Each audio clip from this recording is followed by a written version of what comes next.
Takže ahojte, vítam v prejšnom videu, toto bude také krátke video, otvoríme si v ňom tento balík, čo sa tam vlastne nachádza.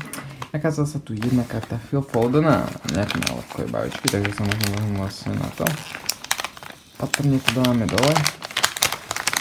Tak necháme to opatrne, takže obálka celkom fajne drží. Otvoríme si tu, nachádza sa tu jedna karta Phil Fodena do zbierky, lebo karty Phila Fodena zbieram, takže je tu jedna taká karta. Hneď takto na úvod tu máme kartoniek. To je, aby tá vlastne objednávka bola taká v poriadku. No, potom tu máme, potom tu máme 4 balíčky 2019-kové FIFA 365 nálepky. A v neposlednom rade je tu karta Phila Fodena. Tu si rozrobíme, tu si otvoríme. Rozmýšľam, že ako to ide tuto. Počkajte chvíľku.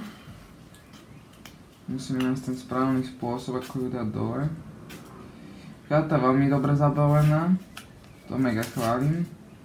S týmto predajcom mám už viacej skúseností. Už od neho som niekedy vlastne kupoval nejaké karty.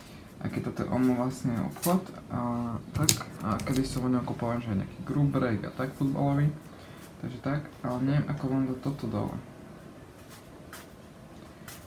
Je to tá maliarská lepiaca páska, takže ono to ide vlastne potenciálne celkom aj jednoducho dole. Takže tak, počkajte, už to mám.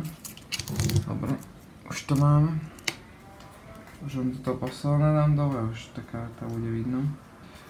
Je to podľa mňa celkom pekná karta, nie je to nejaký skôs drahý, ale je to celkom taká slušná 3-eurová karta. Čiže akože mne sa páči, tak som si povedal, že prečo ju nezobrať. Je to z FIFA.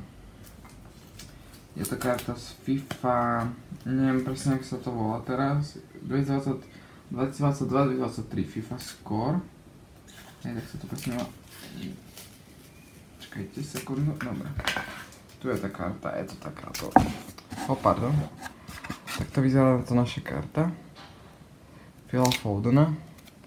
Stále má nejaké 3 eurá, tá hodnota je nejaká taká, mne sa veľmi páči. Do albumu dobre, v tom albumu nemám nejaké drahé karty, takže celkom pekná karta a dlho som vlastne nič do Phil Foden zbierky nedal, takže toto je veľmi slušné. No, takže toto vlastne bude všetko z videa. V tomto videu sme si vlastne otvorili túto kartu a ešte sme otvorili tieto 4 bavičky, na ktoré bude na 100% video, takže máte sa na čo tešiť. Takže toto bude všetko, dúfam, že sa video páčilo, tak čaute.